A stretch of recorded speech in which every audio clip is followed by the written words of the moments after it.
Baik, selamat pagi, siang, sore, dan malam. Kami ucapkan kami dari kelompok 2 dari kelas 2023A izin untuk mempresentasikan kerangka konseptual akuntansi dan pelaporan keuangan.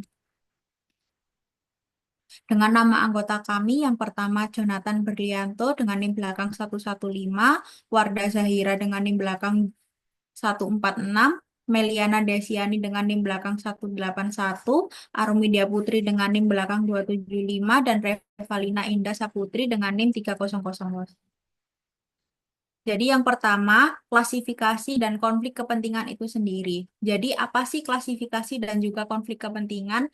Jadi klasifikasi itu merupakan proses pengelompokan suatu informasi, terutama informasi akuntansi, berdasarkan kategori tertentu untuk mempermudahkan analisis dan juga pemahaman antar anggota atau individu. Dengan konflik kepentingan sendiri adalah situasi di mana kepentingan dari pihak-pihak tersebut, baik perusahaan, pengguna, dan juga profesi akuntansi saling bertentangan yang dapat mempengaruhi objektivitas, transparansi, hingga ketertarikan satu sama lain atas laporan keuangan, di mana ini terbagi menjadi tiga kelompok utama dalam akuntansi, yaitu pertama itu perusahaan, yang kedua itu pengguna, dan yang ketiga itu profesi akuntansi, di mana perusahaan ini merupakan entitas yang menghasilkan laporan keuangan berdasarkan aktivitas operasional dan juga keuangan mereka sendiri. Sedangkan pengguna yang dimaksud adalah pihak yang menggunakan informasi akuntansi, misalnya pemegang saham, kreditor, analisis, dan hal-hal yang lain yang berkepentingan dengan bagaimana informasi disusun dan disajikan. Kemudian ada profesi akuntansi di mana para akuntan itu berperan sebagai auditor yang memastikan bahwa laporan keuangan itu memenuhi prinsip akuntansi yang berlaku, di mana mereka juga berkontribusi dalam penyusunan informasi akuntansi tersebut. Dan tiga kelompok utama ini digambarkan dalam diagram Venn seperti berikut. Nah, di sini ada beberapa lingkaran ya. Lingkaran U itu di bagian sini. Lingkaran U itu berkepentingan pengguna informasi. Dan lingkaran C merupakan informasi yang diterbitkan oleh perusahaan. Lingkaran P adalah informasi yang dibuat dan diverifikasi oleh akuntansi. Kemudian terdapat beberapa area di sini. Area yang pertama adalah pusatnya, itu adalah informasi yang diterima oleh semua kelompok, baik itu profesi akuntan, perusahaan, dan juga pengguna. Kemudian area 2 sampai area 7 merupakan area konflik kepentingan. Buat yang bingung mungkin konflik kepentingan yang dimaksud adalah tujuan dari masing-masing individu atau kelompok tersebut. Kemudian pendekatan yang dilakukan dalam perumusan tujuan akuntansi, di mana terdapat tiga pendekatan, yaitu yang pertama merupakan fokus pada informasi yang dapat diungkapkan oleh perusahaan berupa verifikasi informasi, apakah informasi itu benar atau tidaknya. Di sini itu dijelaskan bahwa diungkapkan itu berada di area C secara tetap dan bergerak ke arah PU dan ke C. Kemudian pendekatan kedua yaitu menekankan informasi yang diukur oleh profesi akuntan sendiri yang dilambangkan dengan P, di mana P itu tetap dan CU itu bergerak menuju ke arah P.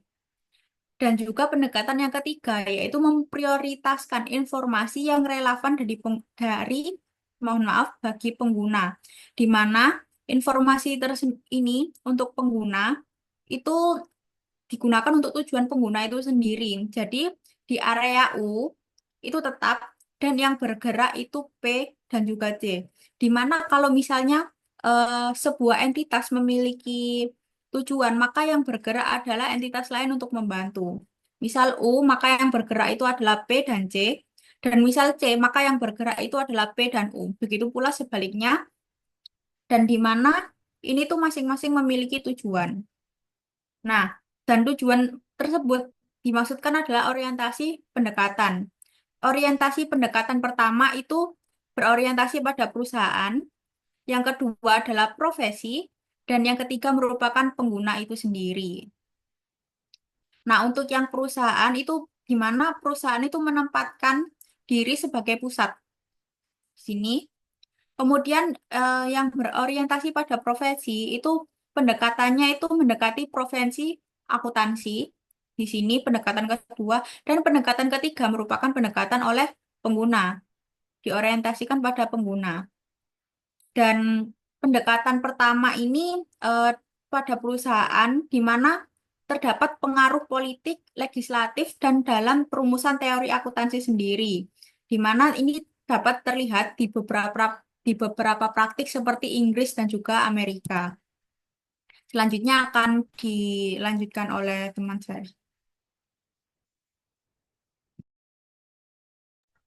Baik, selanjutnya adalah perumusan tujuan laporan keuangan. Menurut APB Statement nomor 4, dalam laporan ini tujuan laporan keuangan digolongkan sebagai berikut. Yang pertama, tujuan khusus. Untuk menyajikan laporan posisi keuangan, hasil usaha, dan perubahan posisi keuangan lainnya secara wajar dan sesuai GAAP.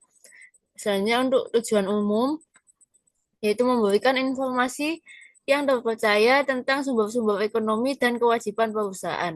Yang kedua, memberikan informasi yang terpercaya tentang sumber-sumber kekayaan bersih yang berasal dari kegiatan usaha dengan mencari laba, dan yang juga untuk menaksir potensi perusahaan dalam menghasilkan laba. Selanjutnya ada yang ketiga, memberikan informasi yang diperlukan lainnya tentang perubahan harta dan kewajiban. Dan selanjutnya, mengungkapkan informasi relevan lainnya yang dibutuhkan para pemakai laporan. Next slide. Selanjutnya untuk tujuan kualitatif ini ada yang pertama relevance, yang dimana memilih informasi yang benar, sesuai, dan dapat membantu pemakai laporan dalam proses pengambilan keputusan. Yang kedua ada understandability, yaitu informasi yang dipilih untuk disajikan bukan yang penting saja, tetapi juga yang dimengerti oleh pemakainya. Yang ketiga ada verifiability, yang dimana hasil akuntansi harus dapat diperiksa oleh pihak lain yang menghasilkan pendapat yang sama. Yang keempat ada neutrality, yang dimana laporan harus netral terhadap pihak-pihak yang berkepentingan termasuk umum. Yang kelima ada timeliness, yang dimana laporan akuntansi hanya bermanfaat untuk pengambilan keputusan apabila diserahkan pada saat yang tepat. Yang keenam ada comparability, yang dimana informasi akuntansi harus dapat saling dibandingkan. Artinya akuntansi harus memiliki prinsip yang sama antar perusahaan. Dan yang terakhir ada completeness, yang dimana informasi yang dilaporkan harus mencakup semua kebutuhan yang layak dari para pemakai. Next slide. Yang selanjutnya menurut next slide. Selanjutnya menurut laporan Two Blood Committee, yang dimana tujuan utamanya ini adalah memberikan informasi yang berguna dalam pengambilan keputusan. Untuk tujuan spesifiknya, yang pertama adalah memberikan informasi sebagai dasar dalam proses pengambilan keputusan ekonomi. Yang kedua adalah melayani pemakai umum dengan keterbatasan sumber daya yang mengandalkan laporan keuangan sebagai sumber utama informasi perusahaan. Yang ketiga ada memberikan informasi bagi investor dan kreditur untuk meramalkan, membandingkan, serta menilai potensi arus kas berdasarkan jumlah, waktu, dan ketidakpastian. Yang keempat ada memberikan informasi kepada pemakai laporan untuk meramalkan, membandingkan, dan menilai earning power perusahaan. Next slide.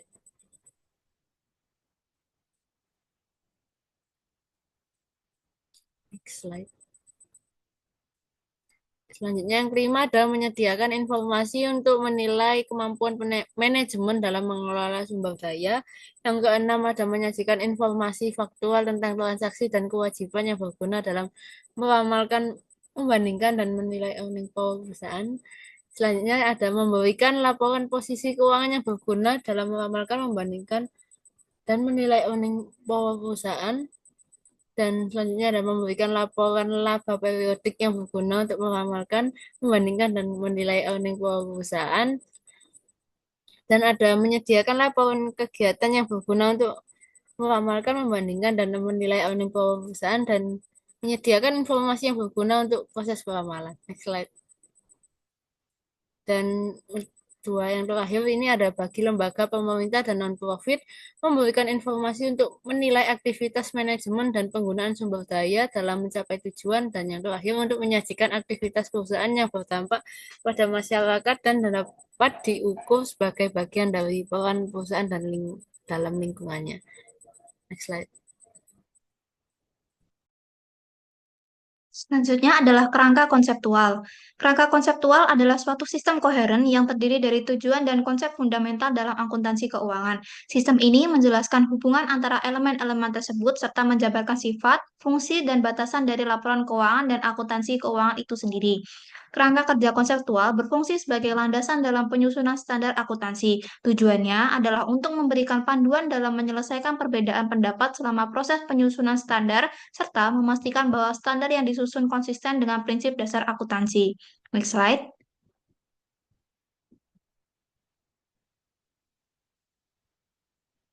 Komponen utama kerangka konseptual terbagi menjadi dua, di mana yang pertama adalah tujuan pelaporan keuangan.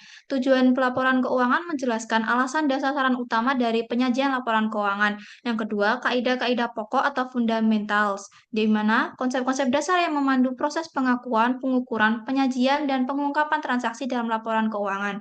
Konsep-konsep fundamental bersifat mendasar dan menjadi acuan utama dalam menetapkan, menafsirkan, serta menilai standar akuntansi.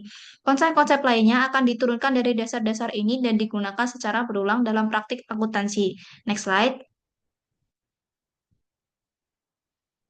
Selanjutnya adalah upaya FASB untuk membangun kerangka konseptual. Sejak tahun 1976, FASB atau Financial Accounting Standards Board mulai mengembangkan kerangka kerja konseptual sebagai dasar untuk menetapkan standar akuntansi dan menyelesaikan kontroversi dalam pelaporan keuangan. Upaya ini dilakukan karena sebelumnya berbagai kerangka kerja yang diterbitkan belum diterima secara universal atau diandalkan dalam praktik.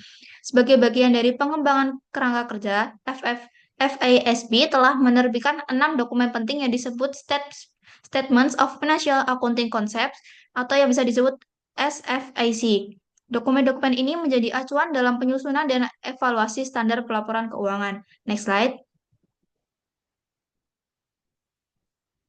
Berikut adalah SFAC yang diterbitkan. Yang pertama, SFAC number 1, Objective of Financial Reporting by Business Enterprise, di mana nomor 1 ini menjelaskan tujuan dan sasaran utama pelaporan keuangan. Yang kedua ada SFAC number 2, Qualitative Characteristic of Accounting Information. Pada nomor 2 ini menguraikan karakteristik yang membuat informasi akuntansi relevan dan bermanfaat. Yang ketiga ada SFAC number 3, di mana Elements of Financial Statement of Business Enterprise, di mana pada nomor 3 ini memberikan definisi elemen laporan keuangan seperti aset, kewajiban, pendapatan, dan beban. Yang keempat ada SFAC number 4, Recognition and Measurement in Financial Statement of Business Enterprise. Pada nomor 4 ini menjelaskan kriteria pengakuan dan pengukuran informasi dalam laporan keuangan. Yang kelima ada SFAC number 5, Elements of Financial Statements. Pada SFAC number 5 ini menggantikan SFAC number 3 dan memperluas cakupannya, termasuk untuk organisasi nirlaba. Dan yang terakhir, nomor 6, ada SFAC number 6, Using Cash Flow Information and Present Value in Accounting Measurement. Di mana pada nomor 6 ini memberikan kerangka kerja untuk penggunaan informasi arus kas masa depan dan nilai kini sebagai dasar pengukuran akuntansi. Next slide.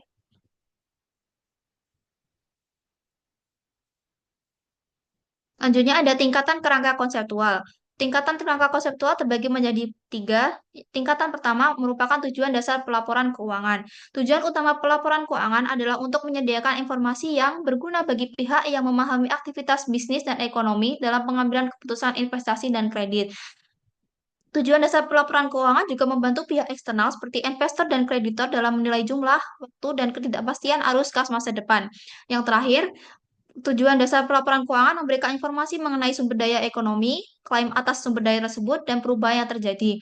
Pada tingkatan kedua, terdapat konsep-konsep fundamental.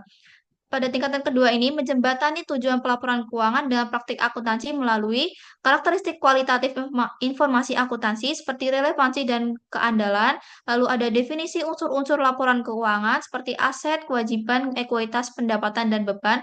Lalu konsep-konsep ini juga berfungsi sebagai tiang penyangga konseptual antara tujuan dan penerapan akuntansi. Yang terakhir, yaitu tingkatan ketiga, merupakan konsep pengakuan dan pengukuran. Tingkatan ketiga ini terdiri dari konsep-konsep yang digunakan untuk menerapkan tujuan dasar pelaporan keuangan. Pada tingkat ini, dijelaskan bagaimana unsur-unsur dan kejadian keuangan harus diakui, yaitu dicatat dalam laporan keuangan, lalu diukur dengan metode atau dasar tertentu, dan dilaporkan oleh perusahaan secara akurat dan informatif. Next slide.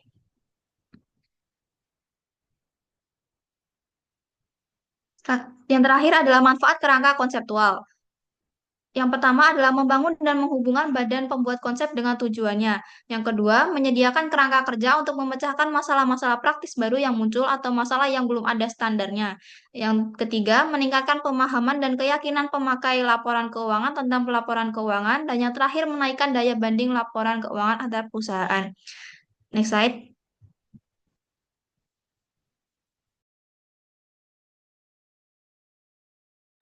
Baik, yang selanjutnya adalah laporan-laporan tambahan. Yang pertama adalah laporan perusahaan. Jadi pada tahun 1975, Accounting Standard Steering Committee menerbitkan The Corporate Report, yaitu sebuah makalah pembahasan yang dimaksudkan sebagai suatu langkah maju ke arah peninjauan besar-besaran oleh para pengguna.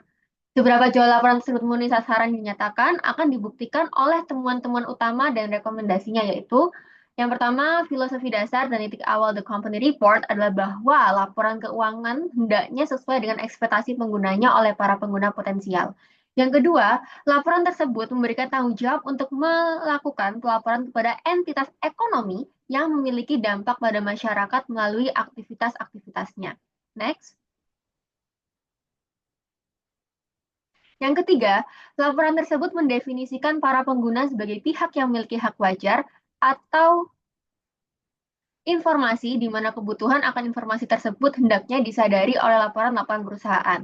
Keempat, untuk memenuhi tujuan fundamental dari laporan tahunan yang ditetapkan oleh filosofi dasar, disebutkan 7 karakteristik yang diharapkan, yaitu bahwa laporan perusahaan itu harus relevan, dapat dimengerti, dapat diandalkan, lengkap, objektif, tepat waktu, dan dapat diperbandingkan. Yang kelima, setelah mendokumentasikan keterbatasan dari praktik-praktik pelaporan yang ada saat ini, maka akan diusulkan perlunya laporan-laporan tambahan.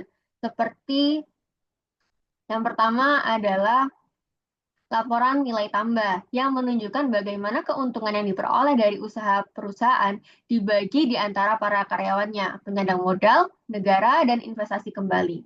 Lalu yang kedua adalah laporan ketenagakerjaan yang menunjukkan jumlah dan komposisi dari tenaga kerja yang menggantungkan hidupnya pada perusahaan, kontribusi pekerjaan dari para karyawan, dan manfaat-manfaat yang diterima. Yang ketiga adalah laporan pertukaran uang dengan pemerintah yang menunjukkan hubungan keuangan antara perusahaan dengan negara. Yang keempat, laporan transaksi dalam mata uang asing yang menunjukkan transaksi-transaksi kas langsung antara Inggris dengan negara-negara lain. Yang kelima, laporan prospek-prospek di masa depan yang menunjukkan kemungkinan laba di masa depan dan tingkat penempatan kerja dan investasi. Yang kedelapan, laporan tujuan perusahaan yang keenam, laporan tujuan perusahaan yang menunjukkan kebijakan manajemen dan sasaran-sasaran strategis jangka menengah. Next.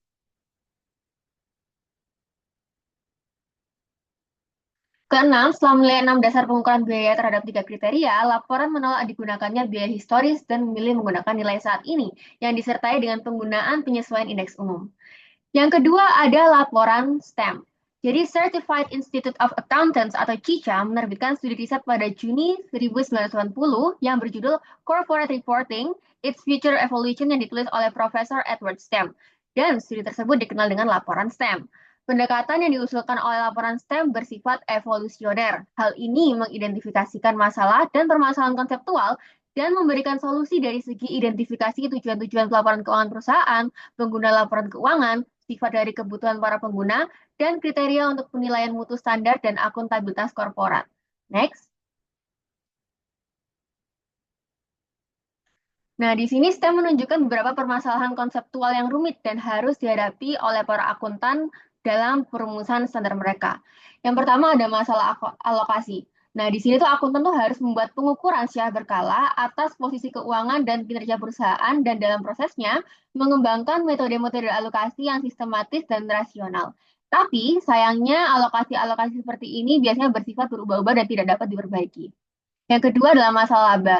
Di Di sini muncul pertanyaan, apakah laba ini dianggap dan didefinisikan sebagai hasil dari penandingan biaya terhadap pendapatan atau sebagai perubahan dalam aktiva bersih dari ekuitas selama periode berlangsung. Yang ketiga, fokus pelaporan. Muncul pertanyaan, apakah konsep kepemilikan atau konsep entitas yang digunakan. Lalu yang ketiga, konsep pemeliharaan modal. Di mana konsep pemeliharaan modal itu manakah yang paling cocok untuk digunakan. Lalu yang kelima, dasar valuasi aktiva.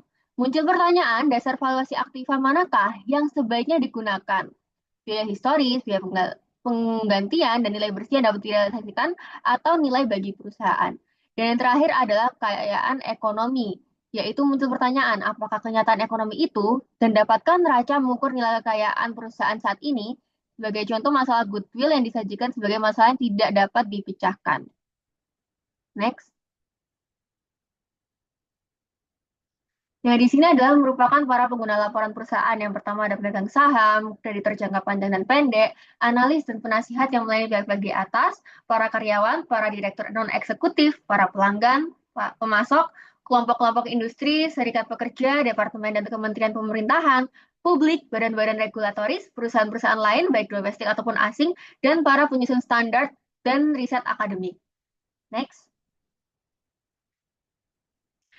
Lalu yang terakhir, kebutuhan pengguna. Apa saja? Yang pertama untuk penilaian kinerja, penilaian kualitas manajemen, pengestimasian prospek-prospek di masa depan, penilaian kekuatan dan kemampuan keuangan, penilaian solvabilitas, penilaian likuiditas, penilaian risiko dan ketidakpastian, membantu alokasi sumber daya, membantu perbandingan, mengambil keputusan mengenai valuasi, menilai kemampuan beradaptasi, menentukan tingkat kepatuhan dengan hukum atau peraturan, dan yang terakhir adalah penilaian kontribusi kepada masyarakat. Next.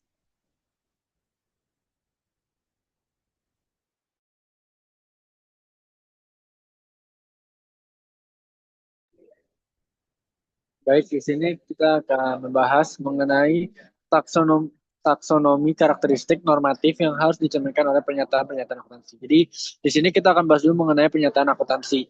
Jadi, ada kutipan dari Arthur Levitt, dia seorang mantan ketua dari SEC, itu dia mengutipkan intinya dari pernyataannya ini adalah menegaskan betapa pentingnya kualitas akuntansi atau seberapa penting itu akuntansi itu berkualitas tinggi. Jadi dari pernyataannya ini muncul komentar-komentar. Lalu juga ada Collins dan kawan-kawan ini dari komentar itu, Collins dan kawan-kawan itu mengutarakan suatu model taksonome umum yang sangat baik mengenai karakteristik normatif yang diinginkan dan terdiri atas 3 kategori. Ya, bisa di next. Nah, taksonomi normatifnya ini, maaf, karakteristik normatifnya ini ada 3 kategori, yaitu ada yang formasional, ada yang operasional, sama yang informasional. Ya, untuk penjelasannya ada di PPT. Kurang lebih seperti itu. Bisa di next. Mungkin itu aja penjelasan dari kelompok kami. Kami ucapkan terima kasih karena telah menonton video penjelasan kami. Sekian, wassalamualaikum warahmatullahi wabarakatuh.